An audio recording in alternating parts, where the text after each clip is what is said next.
morning. Here on India Today, we reported of the first earthquake, 7.8 magnitude on the Richter scale, and then a few hours ago, a second earthquake. We're not talking about aftershocks, but a full-fledged 7.6 magnitude quake jolting through South Turkey. We're getting you all the latest ground reports from Turkey and other parts of the world that have also felt these tremors, that have reported casualties. The headlines first. Prime Minister Modi unveils Asia's biggest defence chopper-making unit in Karnataka, fires first big attack over Rafale politics, says this is a slap on the face to all those who spread lies on HAL. यही HAL है जिसका नाम लेकर लोगों को भड़काने की साजिश रची गई, लोगों को उकसाया गया।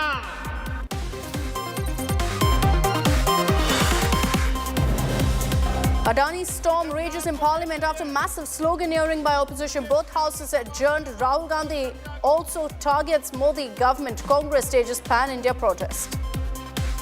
आप देखना पूरी कोशिश होगी और ये सरकार नहीं, मोदी जी पूरी कोशिश करेंगे कि पार्लियामेंट में अदानी जी का डिस्कशन ना हो जाए।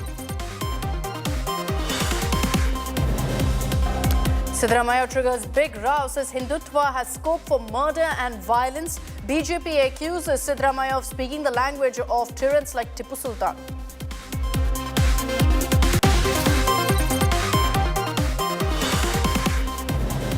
The wait for a Delhi mayor continues as voting adjourned for the third time. Massive ruckus erupts in House just as voting was about to begin.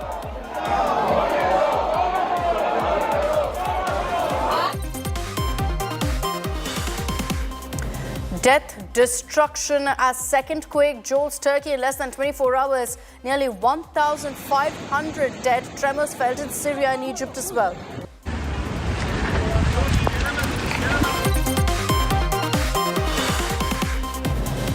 And Hindu hate across Bangladesh as 14 temples are desecrated in a series of orchestrated attacks overnight.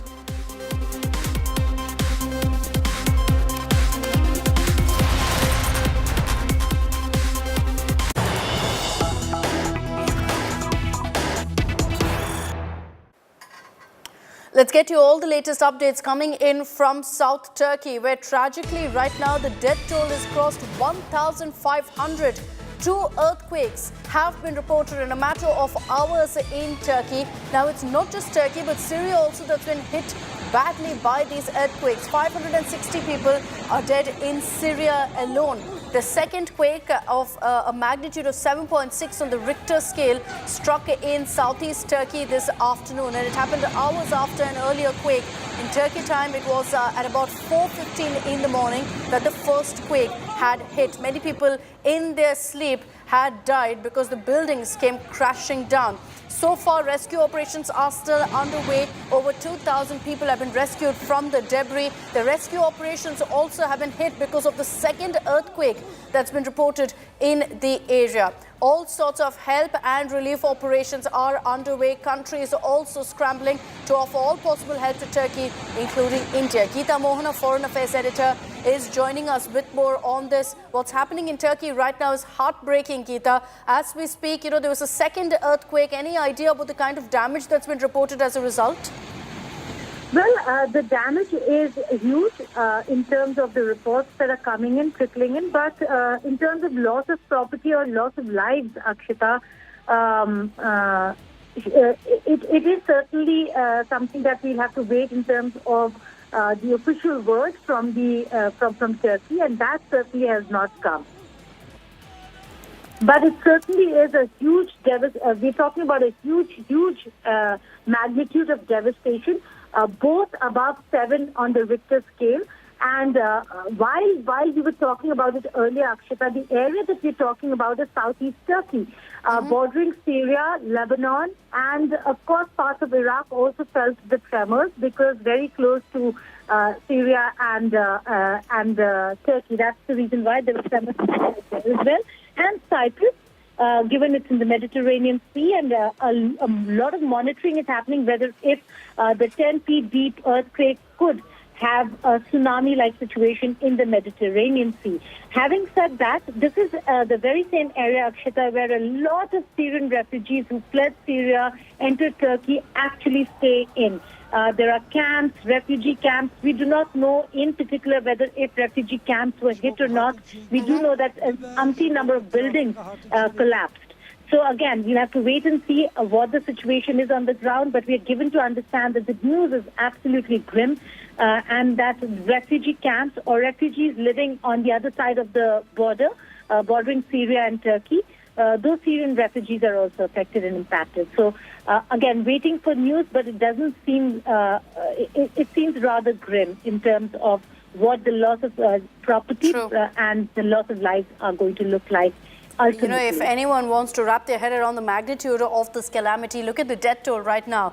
It's 1,500 plus. At this point, you know, the rescue operations are still underway. On the left of your screens are live images that we're getting to you right now from South Turkey. Well, most of, in fact, the districts that have been worst affected are in parts of Turkey. Yes, there's been a significant damage and death toll that's been reported in parts of Syria as well. Any communication really, Geeta, so far that's coming from the government on rescue and relief operations? How badly was that hit because of the second quake? Well, the fact that it happened in the same area, around the same area, rescue efforts would have taken longer. But in terms of an official word, Akshita, we do not have details on whether if the rescue operations in the second site was impacted because of the first quake. But we do know that getting people out of the rubble, getting a count certainly is going to take a longer time. There were many videos, unfortunately, Akshita, of people stuck inside buildings, and they started sending videos out. So a very, very disturbing picture when it comes to what is happening in Turkey.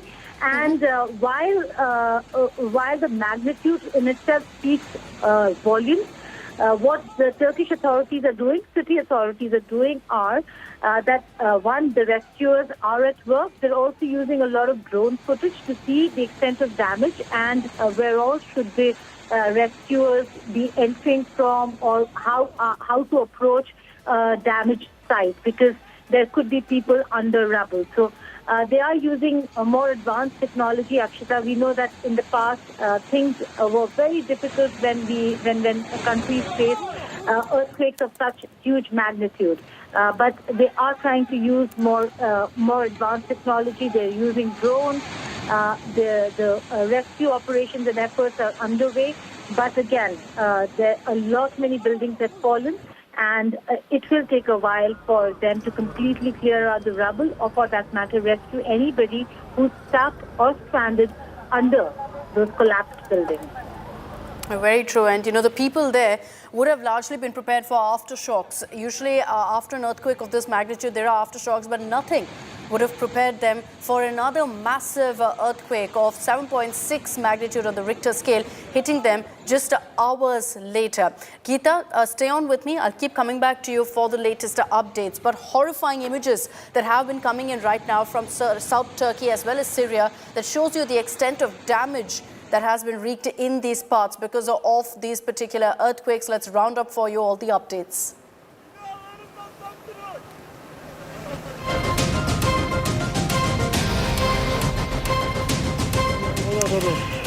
The most powerful earthquake in nearly a century has killed over 1,500 people in both Turkey and Syria in their sleep as buildings came crashing down at about 4 a.m. in the morning.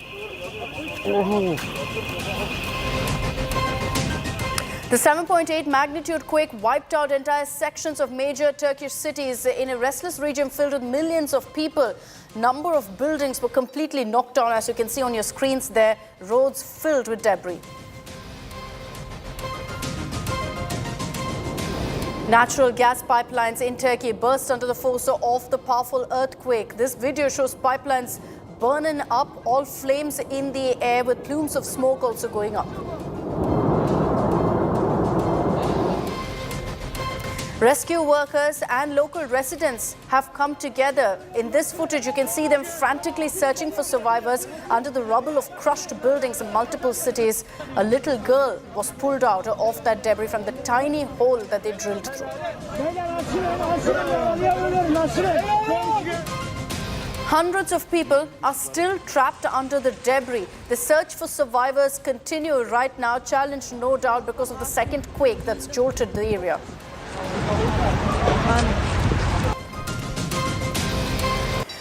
Runway of the Hatay airport in Turkey was damaged due to the massive earthquake, and this gives you a sense of how bad really that quake was. It was split into half after the earthquake. Flights were immediately halted.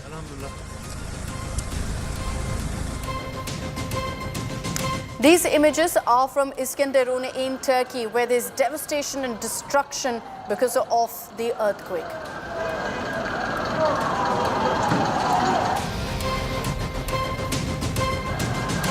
Turkish President Erdogan said the quake was the country's largest disaster since 1939, saying that 2,800 buildings had collapsed as a result.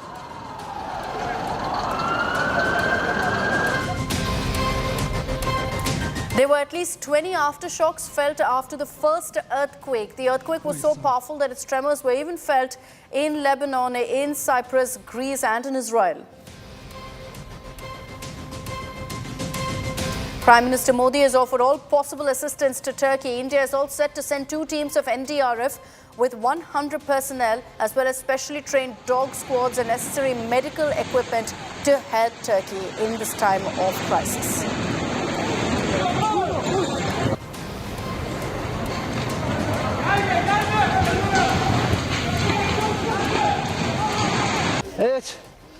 Horrifying images that are coming in right now, showing you the exact moment when the second earthquake struck. Here in this footage, you have a TV reporter who was reporting live on the crisis, helping other residents also come out of the area, when suddenly they felt the ground shake beneath them yet again, confirming that there was a second earthquake that was striking them. Let's see if we can play out for you that entire sequence. Evet. Hemen bir anne çocuklarını almış. Gel. Gel. Gel, gel, gel. Gel, gel, gel. Gel. Gel sen de çabuk gel. Çabuk gel. Bırak onları gel. Bırak onları. Nereden çıktın? Şöyle açık alanda bekleyin. Açık alanda. Korkma, korkma, bir şey yok. Korkma, bir şey yok. Geçti. Bana bak, korkma.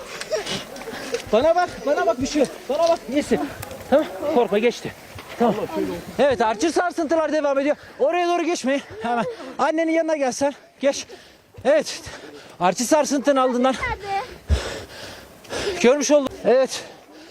Hemen bir anne çocuklarını almış. Gel. Gel. And that's a moment when a reporter was in fact giving a live feed, a live broadcast, was reporting on the situation on the ground, when suddenly they felt a second quake, and you can see people running for their lives. That reporter, young reporter there, goes ahead and scoops up a little girl in his arms and moves away to safety. You can only imagine the fear on ground right now. Not just were they concerned about aftershocks, but then there's a second quake as bad as the first one hitting them. You can see several buildings around them, which is why all of them are so concerned. And that little girl in tears, you can see her hair powdered with all the dust of the rubble from around her, and all of them struggling to keep calm in this calamity. There have been 20 aftershocks. Add to that, hours later, another earthquake, a magnitude of 7.6, hitting these parts of Turkey. It is in fact in parts of South Turkey that you're seeing the maximum damage and the extent of this earthquake being felt. On the right of your screens, you can see the scale of damage, the extent of damage that's been reported on the ground. These kind of drone footage really showing you the amount of debris left behind across the streets there. Rescue officials, several locals bravely stepping up to try and help in the rescue efforts as much as possible. And this is just one part of Turkey that we're showing you. There are several other provinces, several other districts that are in such bad shape that it's impossible to get cameras through to some of these locations.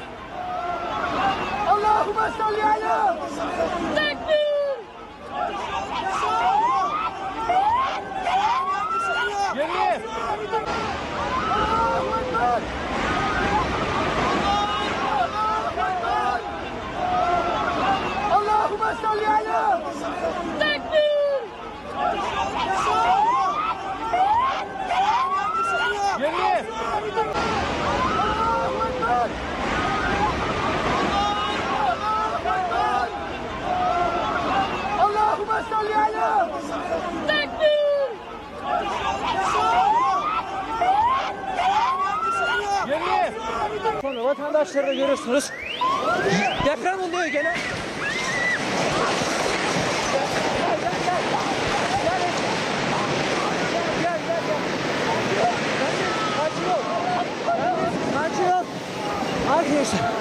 Scenes of chaos, scenes of panic. You can see people running for their lives there, and nothing but debris, smoke that you can see all around.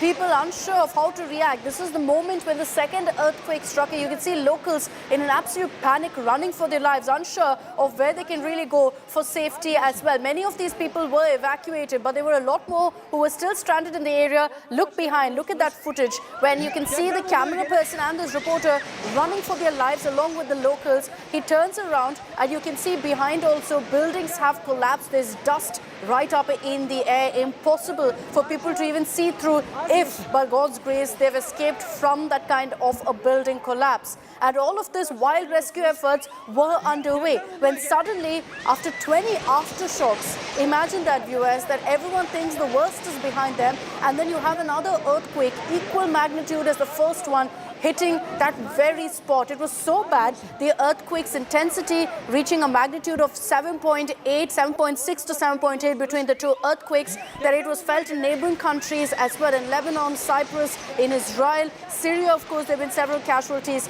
that have been reported. But heartbreaking images that are coming in, our thoughts, our prayers with the people of Turkey as they go through this terrible, terrible calamity right now. The death toll is at 1,500 right now and counting.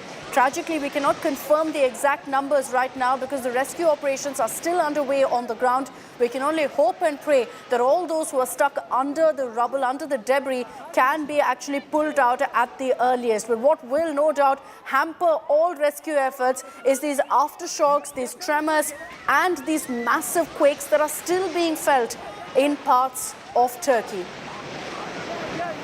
As we get to all of these images that are coming in, I just want to bring your focus to each of the images right now that we have on our screens. So the left side, the extreme left of your screens, is the footage from the moment the second quake struck. A 7.6 magnitude earthquake striking at the very province, the very districts that had felt the impact of the first earthquake. Remember, the first one had hit at about 4 a.m. in the morning. Most people were asleep, and tragically, they died in their sleep because buildings just came crashing down. They had no idea what had happened. The second earthquake, you can see rescue officials there wearing those life vests. You have reporters on the ground who are trying to give the world a sense of how bad the situation is.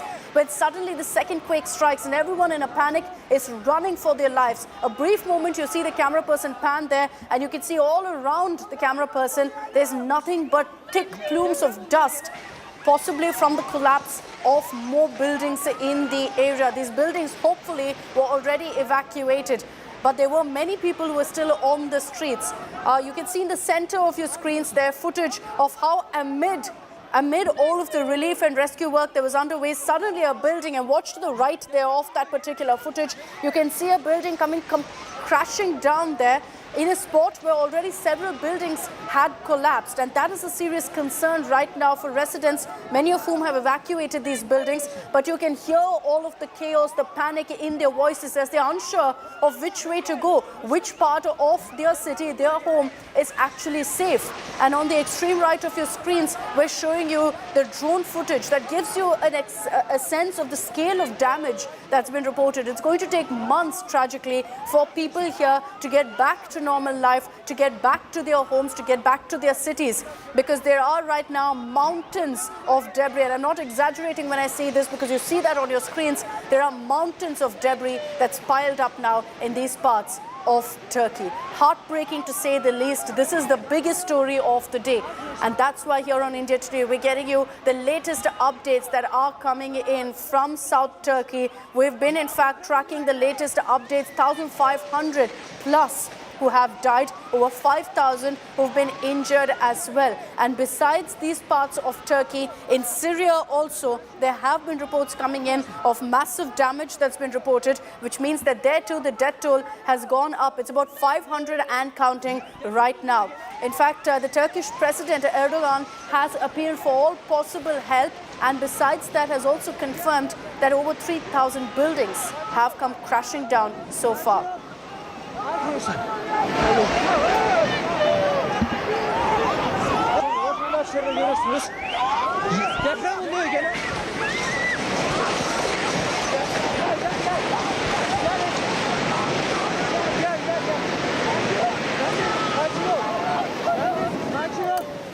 So all of those updates that we just showed you is soon after the second quake struck parts of Turkey. And as we get you these latest images, 1,500 people have died. The death toll, unfortunately, could only go up as the rescue work continues and officials get a grasp of really how grave the situation is. But as a result of this earthquake, as you see on your screens there, pipelines burst, which means you had huge fires breaking out, something that rescue officials had to deal with. Buildings came crashing down, debris all across the street, which meant people had nowhere that they could run to for safety. Power lines have been completely snapped off. Basic supply has been cut off in many of these parts. Let's round up for you all the updates in our next report.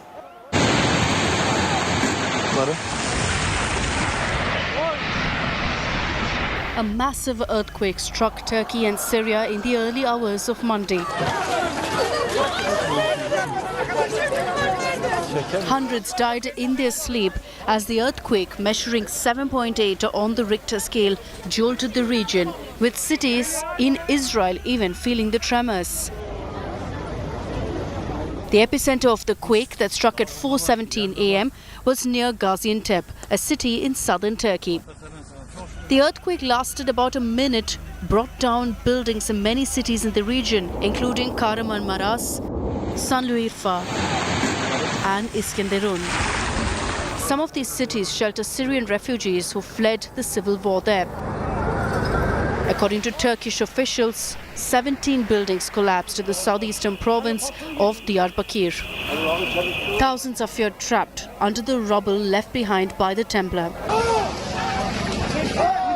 Search operations are underway and are likely to take many more hours, if not days. Turkish authorities scrambled rescue teams and supply aircraft to the region. Residents were seen joining the rescue efforts. The quake has hit Turkey's infrastructure. Natural gas pipelines in Hatay burst under the force of the powerful earthquake. The runway of Hatay Airport in Turkey developed cracks in the quake. Turkey has called for international help to deal with this emergency. Prime Minister Narendra Modi has offered all possible assistance to Turkey. India has provided 2 teams of NDRF comprising 100 personnel with specially trained dog squads and necessary equipment to help in search and rescue operations in the earthquake-hit region. Bharat के 140 करोड़ लोगों की संवेदनाएं सभी भूकंप पीड़ितों के साथ है। भारत भूकंप पीड़ितों की हर संभव मदद के लिए तत्पर है। Tremors were also felt in Cyprus, Lebanon, Jordan, Israel and Egypt. The real extent of the damage inflicted by the earthquake will be known in a few days. Bureau Report, India Today. So what you just saw there in our report, those images were the aftermath of the first earthquake that was reported in South Turkey. And now on your screens, we're getting you the latest images after the second earthquake, which was reported, in fact, in these districts just about 90 minutes ago. This is the situation right now where people are still trying to get a grasp of what's happening. Obviously, they're all fleeing and scared for their lives right now, not sure if there's another earthquake coming their way. Now, while it's common for aftershocks to happen, the fact that you've seen an equally powerful earthquake rip through these parts of Turkey is scary. It's shocking to say the least, and that's why officials are unsure of really what comes next. There's no doubt hampers rescue work also to a large extent, because now locals will be, in fact, unable to help with the rescue efforts. If there was any debris that was piled up under which there are people who are hoping to be saved, that debris now piles up further as well. Deprem oluyor gene. And let's also show you these images right now of the deadliest earthquakes that we've seen in the history of the world so far. 2002, rejog your memories to the Gujarat nightmare that we saw, in which 13,000 plus people had died in Gujarat. India Today had extensively covered that particular earthquake. It was heartbreaking, to say the least, the images that came in of the tragedy that unfolded in Gujarat. And then you have the earthquake in 2003 in Iran that left over 34,000 people dead and scores more injured. It took months really for Iran to come out of the aftermath of that quake. The other visual that we're showing you right now is from 2005 in Pakistan, where nearly over 86,000 people actually had died in that calamity, which in fact had far-reaching implications for Pakistan as well. In 2006, Indonesia was hit by an earthquake where over 5,000 people died. It also triggered a heartbreaking tsunami, which led to casualties not just in Indonesia, but other parts of the world as well.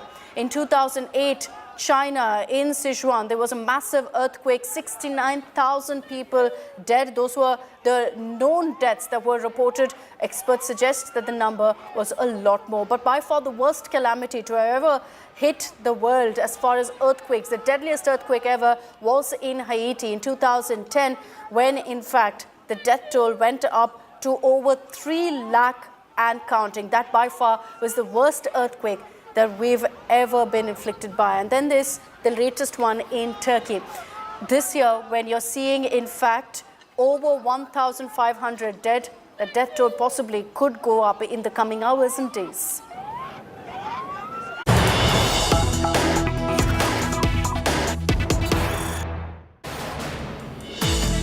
And the news that's coming in right now is that an earthquake has also jolted New York's Buffalo. As per reports, the tremors were felt in the region at around 6:15 a.m. That is, in fact, Eastern Standard Time. So in America and New York, it was 6:15 in the morning when this earthquake was felt. Now, we understand that the magnitude was about 3.8 on the Richter scale as per US officials.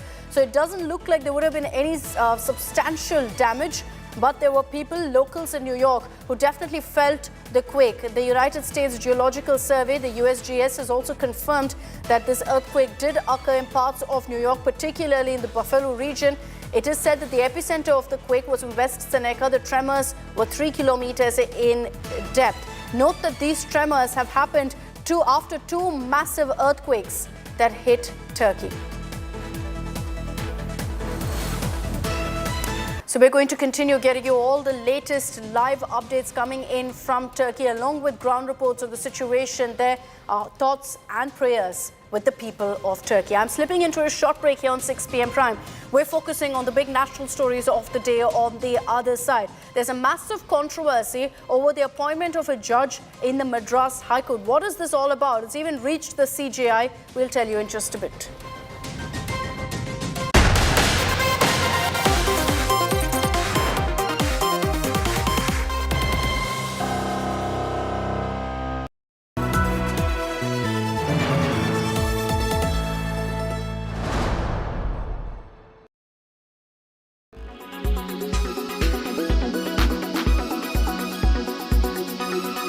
Chopra, how could this have happened? I know it's very difficult to conjecture without a full court of inquiry completing its proceedings. But in your mind, sir, because you've been in Mirage 2000s, you've flown from Gwalior, you've flown dynamic missions where you are expected to fly very, very close to other aircraft. You've been a test pilot. How could something like this happen, sir?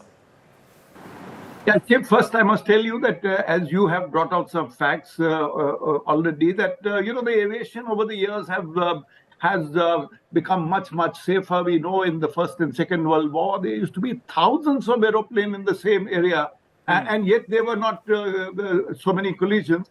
And over the years, if you see the number of collisions, no, this is unfortunate that we have lost a pilot in Gwalior, but the last one was a SCAT in 2019, which was an inverted flying display. And the one before that was in 2015 when 2 Su-30s had collided. Yes. So there are phenomenal amount of aids in addition to the support that the ground controller, the radar controller gives you. There is a support within you, the avionics. There is a radar. There are other sensors that are all the time telling you the presence of the other aircraft. But, must remember that, we are in military aviation. Combat training has to be realistic. The aeroplanes are flying very fast. They are turning at high Gs. There are, high speeds. And there are physiological, forces that are acting on your body. So there is. So what is critical is that situational awareness, the combine of the controller and the pilot and the other members of the formation. There is a need for, a close situational awareness of where the other aircraft is with whom you're maneuvering.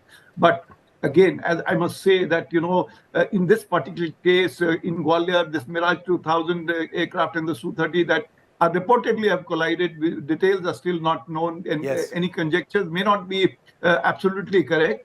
But the overall accident rate of the Indian Air Force is phenomenally good. Nowadays you're having a current accident rate is 0.15. Now, how do you calculate accident rate in the Air Forces? For every 10,000 hours, how many accidents have taken place?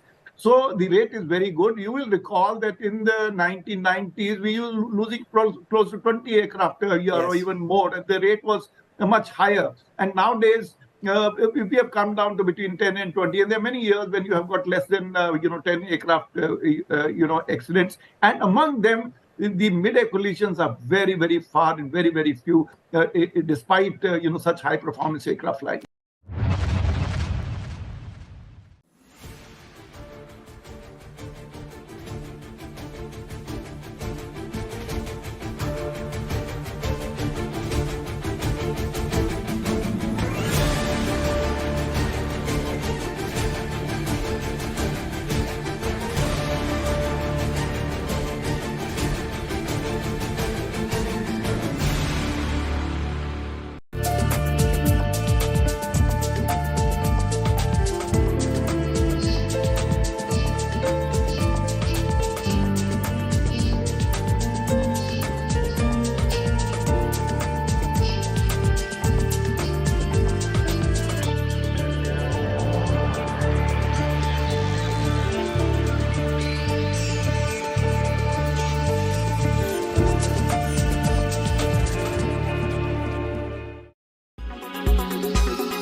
Welcome back. The appointment of a judge in the Madras High Court has sparked a fresh debate and a war of words. The centre has notified the appointment of Victoria Gowri as an additional judge of the Madras High Court, and it's led to a legal fight as lawyers of the Madras High Court have now approached the Supreme Court against her elevation. Why? Because she's a member of the BJP. Now, these lawyers have contended exactly that. They've gone to the Supreme Court seeking an urgent hearing, saying she cannot be a judge in the High Court. The matter came up for hearing before the top court today, and the CJI confirmed that the collegium, which had actually recommended her elevation in January, has taken cognizance of the developments. The Supreme Court will now hear this case tomorrow. Ever since the news of her elevation, lawyers have been up in arms against Gowri being made a judge. In fact, 21 lawyers in Chennai, practicing lawyers, shot off a letter to President Murmu saying Gowri had made bigoted comments in the past and had regressive views, and hence her appointment must be shot down. Pramod Madhav is joining us live from Chennai. We also have Anisha Mathur getting us the latest on how this case has been playing out in the Supreme Court. Pramod, I'd like to begin with you. Good evening. You know, this has been a bone of contention, a big talking point for the last many days actually in Tamil Nadu, because you've had lawyers up in arms, politicians are also up in arms against Victoria Gowri's elevation.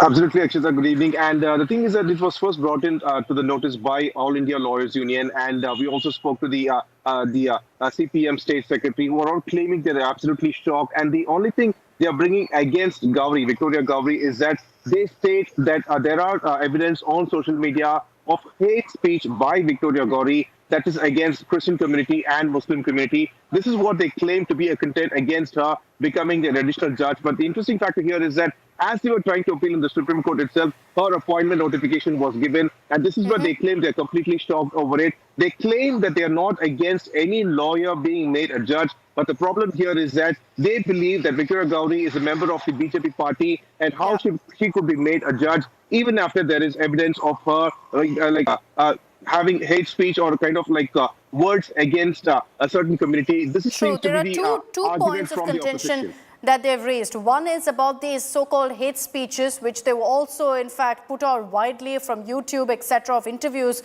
of Victoria Gauri. And the second being that she's a member of the BJP. Anisha Mathur is joining us with more on this. You know, there's this ongoing debate over already the collegium system, Anisha, and now the focus is on what's played out with Victoria Gauri. Take us through what happened in the Supreme Court, because the CJI has directly taken note of this.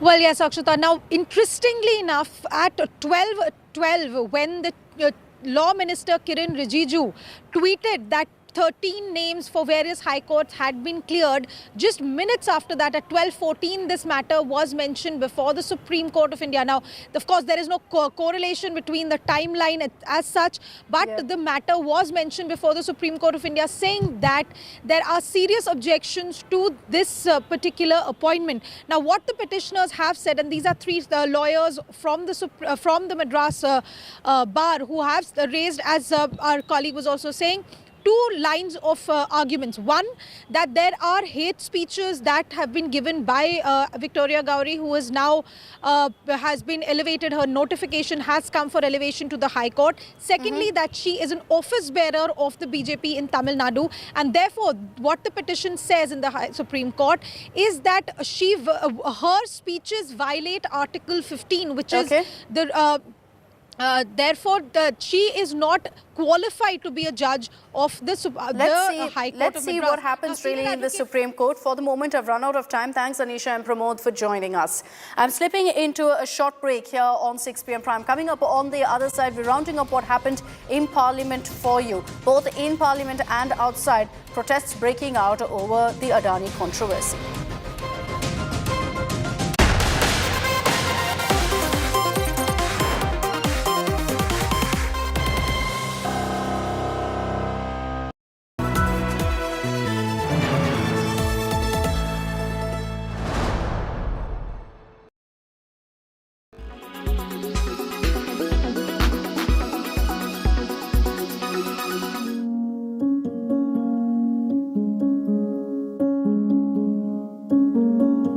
Decompression is important. De-stressing is essential, and we can't just stress this enough. The best way is shorter trips, domestic and international both. And the options are many and rather very exciting.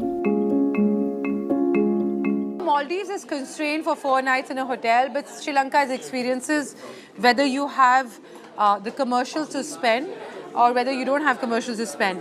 Sri Lanka offers you Hilsays Sri Lanka, and it also offers you beach, adventure, good food, and a connect for Indian. And I think anywhere where Indians go, they want to be connected by heart, because we are raised on emotional values than anything else. So Sri Lankans understand that, and we perform that really well. Add to that the trend of sustainability in tourism and how the consumer today is very discerning about responsible travel. Sri Lanka is actually automatically sustainable. I mean, it's fairly low energy. The higher end resorts are, they understand that this is what the discerning tourist is looking for, and increasingly sustainability is coming and is there. I mean, the country is naturally sort of low carbon. We can save certain amounts by the way that we fly, and we're all doing that. Mangroves, I think, absorb maybe 12 times the carbon that a normal forest does. Seagrass is more like 36 times. So, blue carbon is a really important subject. And, where we are, we're an island tropical islands, it's an obvious kind of thing to do. So those are the things that we're working on. One big trend amidst the discerning traveller is the fact that the Indian traveller is more a traveller rather than just tourist. Indians predominantly are becoming travelers to tourists. We were tourists all this while, but we are changing to become travelers. And tourists is which they go by recommendations of travel agents. But travelers are the ones who know what they want, but they still want assistance from a travel company to make their trip flawless. And they don't worry about a lot of money and bucks over there, because true depth of a vacation is also felt when you do things differently and not with the itinerary. Sustainable tourism helps create jobs, and the location benefits by your travel by means of how you understand and contribute to the preservation efforts of the location's cultural history, wildlife preservation initiatives, reduction of carbon emissions, restoration of landscape and water bodies, and so much more. The discerning traveller today understands this, and the trend is palpable. For India's neighbouring country, an island that has just come out of a tough couple of months, Sri Lanka, the doors are again wide open. In New Delhi, Chaiti Narula for India Today.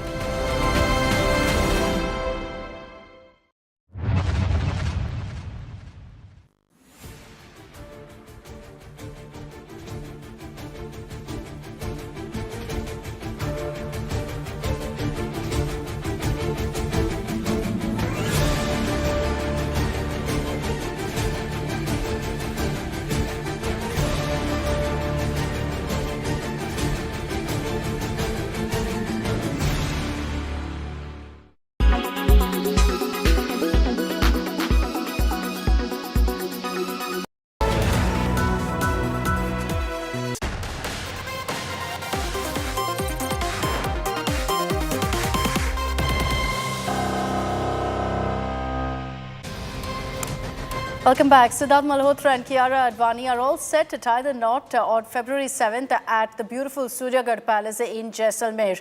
Kiara was last seen visiting Manish Malhotra's studio ahead of her wedding. Siddharth Malhotra was in Delhi to take stock of the preparations. We've got all the exclusive details of this year's most anticipated wedding, and I'm leaving you with this report.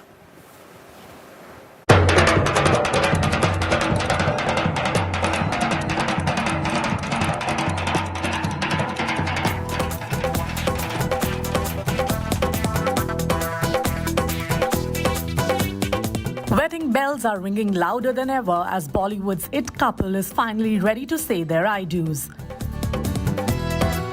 That's right, Siddharth Malhotra and Kiara Advani are all set to begin a new chapter of their lives as husband and wife.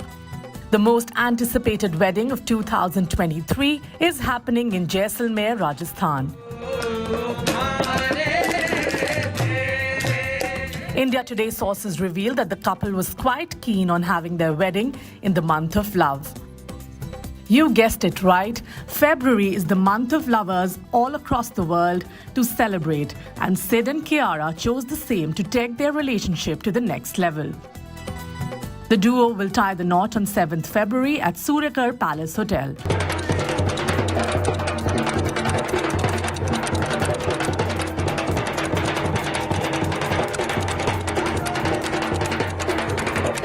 The preparations are in full swing. The wedding venue is all decked up.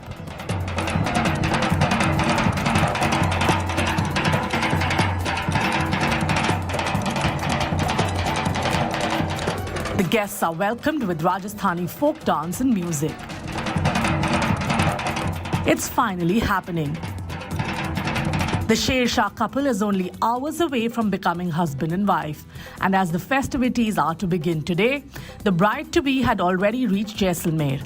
Kiara was spotted at the airport as she arrived for her wedding with friend and celebrity fashion designer Manish Malhotra, who accompanied her to the wedding venue. As per India Today sources, there will be Sangeet and Haldi on Sunday and Feiraz on Monday. Kiara was also heard discussing a Sangeet song playlist with her friends in Dubai over the New Year's. Since Sher Shah was a huge hit for both of them, Rata Lambia is already on the Sangeet playlist. What's more, Kiara was seen visiting Manish Malhotra's store ahead of the wedding, while Sid was too in Delhi before the wedding festivities to take stock of the preparations. The couple will be wearing a traditional wedding outfit assembled by Manish Malhotra for their wedding. Siddharth and Kiara also ensured a desert safari for the guests, along with food stalls which will consist of Rajasthani cuisine.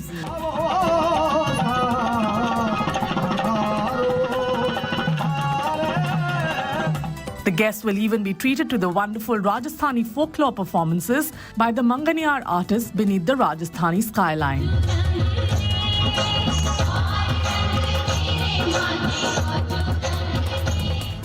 And also to receive a spa voucher as a treat in their respective luxury villas. Immediate family members and close friends from the industry, including Karan Johar, Shahid Kapoor and his wife Meera, Isha Ambani and husband Anand Piramal are among other guests who have reached the wedding venue. Wedding photographer Vishal Punjabi too was spotted at the venue.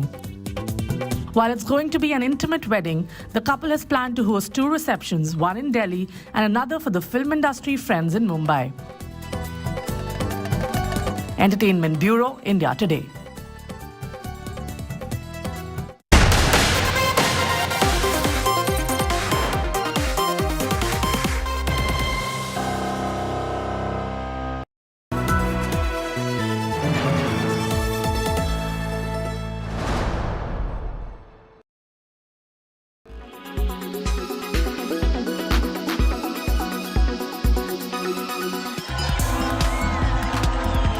The only woman designer to have ever showcased at Paris Couture Week. She did that last year. This year, she did it off calendar amidst many other designers. Abyss. Her collection was deeply inspired by what lies under the vastness of the ocean. As a diver, she loves exploring the colors in the beautiful world that lies under the ocean. And while her showcased collection may outwardly have reflected that, at a quote-unquote deeper level, it was all about rediscovery of the inner self. Art meets couture has always been at the core of Vaishali's creations, and the flow of the outfit is very similar to the way the water exists. Hand weaves by Indian artisans, coding techniques, choice of sustainable fabrics, and Indian heritage are the core of what she creates. The world has taken notice of how sustainable her creations are. She herself wore one of her outfits in a typical Indian hue with her sculptural technique. It was a dress for the Western world, and for Indians, it was a twist to our heritage saris with the drape coming over her shoulder. Teamed with vintage Indian jewelry and tin cans, very interestingly used in villages, made fashionable as bags, a showcase of Indian art and craft got pulled off by Vaishali in her work. Interestingly, Vaishali Shadangule has never showcased at FDCI India Couture Week, and she does hope to do that very, very soon. I want viewers around the world to know this, and consumers rather around the world to know this, that when you're picking up a piece from a designer, whether it is you, whether it is, you know, some of the other stalwarts coming in from India who are also doing some fabulous work, and it's stunning, right? They need to understand the story that goes behind each and every one of these pieces, because how many brands today can stand up and say, number one, we're completely sustainable? Designers, they have really big role to play to, I think, educate, and whatever they are selling, the story behind that piece, you know, it should be there very transparently. While all her work is sustainable, she takes that beyond fashion into social impact, storytelling, and art. In fact, her flagship store in Mumbai stands testimony to sustainable decor. In Mumbai, Chaiti Narula for India Today.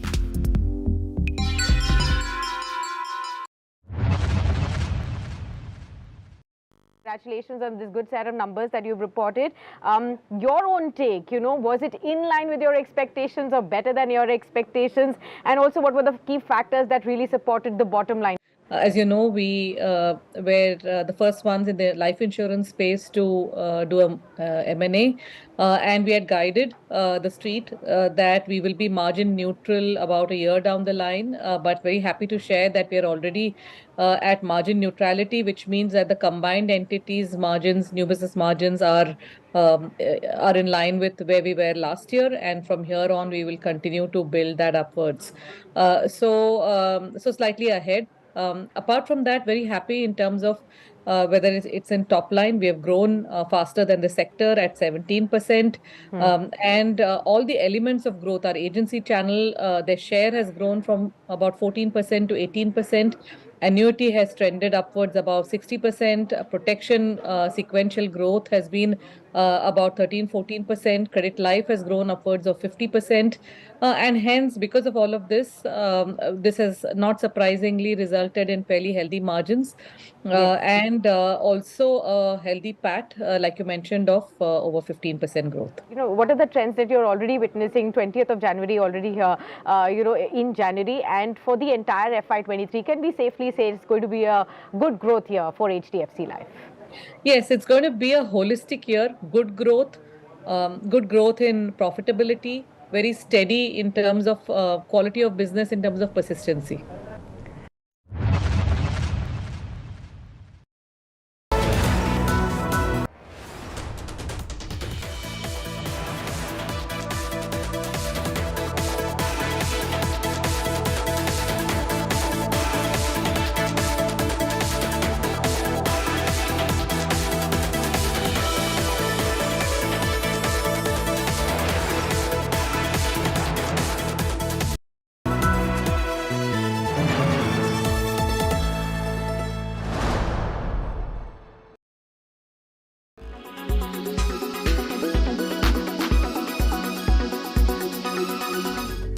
The fast fashion industry is one of the biggest and most significant contributors to pollution globally. The extremely detrimental impact of fast fashion waste on the environment has been known for a while. According to earth.org, the fast fashion industry contributes to nearly 10% of global carbon emissions. Millions of clothes end up in landfills every day. While none of this is news, the debate on sustainability is an interesting one. Some of the senior members of this industry are extremely aware and sustainable and making an effort towards it. If you are taking care of the people who are making the garments, who are weaving it, and then back end they are using the natural fiber to create the fabric, so they are not using plastics or polyesters, but they are using the green cotton and using that to create the fabric. Then I'm using those fabric, handloom fabric, to make fashionable garments. So ultimately it is sustaining the whole chain of the cycle. Even after usage, if it goes back to the earth, it disintegrates and turns into manure. So all these things are very much there, which I am very much supporting and doing from the beginning of my career. And I think that is what my bit can be. Pranav Kirti, who owns a fashion label with a strong social commentary, has a rather interesting view. His philosophy is buy more as it contributes to employment in India. Our dialogue and our narration of the entire story, that you buy less. I'm not going to do anything about it. I'm just going to preach and you buy less. I think I have a little bit of a conflict over there. I feel as creative intellectuals and as industry stakeholders, it is our responsibility to make better. So buy as much as you want, but then it's our houses which have to produce better. By just buying less, nothing is going to be so remarkably impactful in the West. But over here, people are going to lose their jobs, and it's literally going to come down to their livelihoods. So we as entrepreneurs and as leaders have to provide better avenues for their income and as well as for our customers so that they have better options in the market. our Indian concept of sustainability borrowed? Yes and no. Like in the previous years, like maybe 100, 200 years before, our country was so much more sustainable in terms of, you know, the way we used to have our cooking and food, our textiles, everything was having a certain meaning. How it should be going this much only and then it will return back to the earth. So because of the fast life and so much of, in the name of progression, we have kind of actually gone backwards.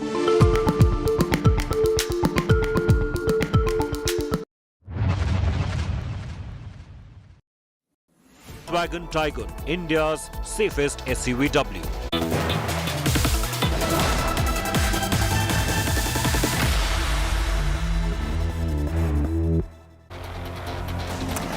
Warm welcome. You are watching Mission 2024. I'm Preeti Chaudhary. It's your one-stop destination of all news political leading up to the big gig of 2024 general elections. These are the headlines. Prime Minister Modi unveils Asia's biggest defense chopper making unit in Karnataka. Fires first big attack over Rafale politics, says this is a slap on the face to all those who spread lies. Jail है जिसका नाम लेकर लोगों को भड़काने की साजिश रची गई, लोगों को उकसाया. Adani storm rages in Parliament after massive sloganeering by opposition. Both houses adjourn. Rahul Gandhi corners Modi government. Congress stages pan-India protest. आप देखना पूरी कोशिश होगी और ये सरकार नहीं, मोदी जी पूरी कोशिश करेंगे कि पार्लियामेंट में अदानी जी का डिस्कशन ना हो जाए. Siddaramaiah triggers big row, says Hindutva has scope for murder and violence. BJP accuses Siddaramaiah of speaking the language of tyrants like Tipu Sultan.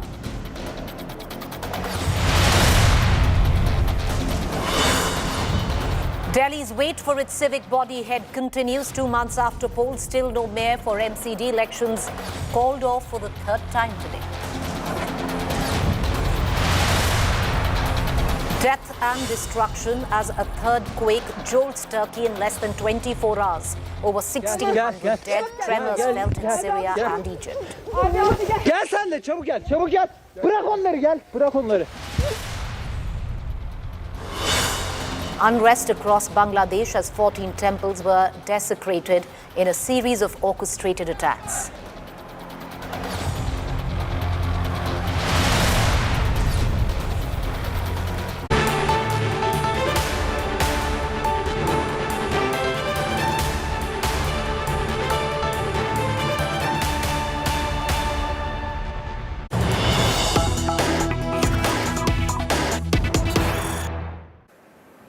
All right, viewers, let's take you directly to Tripura. Tripura polls on the 16th of February, and it's a high-octane campaign that's on. Amit Shah, the Home Minister, campaigning in the state of war. Tripura speaks exclusively to India today during his Agartala roadshow. Listen in.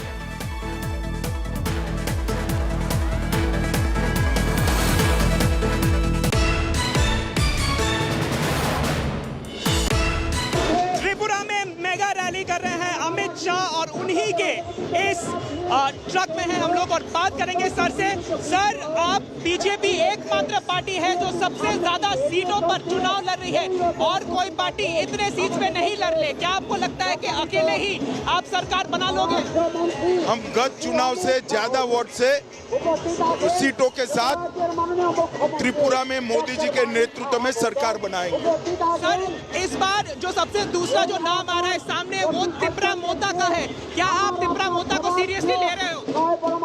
चुनाव में हर एक प्रतिद्वंदी seriously लेना होता है, परंतु हमने tribals के कल्याण के लिए जो किया है, मोदी जी ने 40,000 ब्रू रियांग भाइयों को यहाँ सेटल कर ट्राइबलों में एक अच्छा संदेश भेजा है. हर ट्राइबल, हर गरीब, हर ओबीसी के घर में पीने का पानी, घर, बिजली, गैस, शौचालय, 5 लाख तक की सारी स्वास्थ्य की सुविधाएं और फ्री ऑफ कॉस्ट राशन पहुंचाने का काम किया है।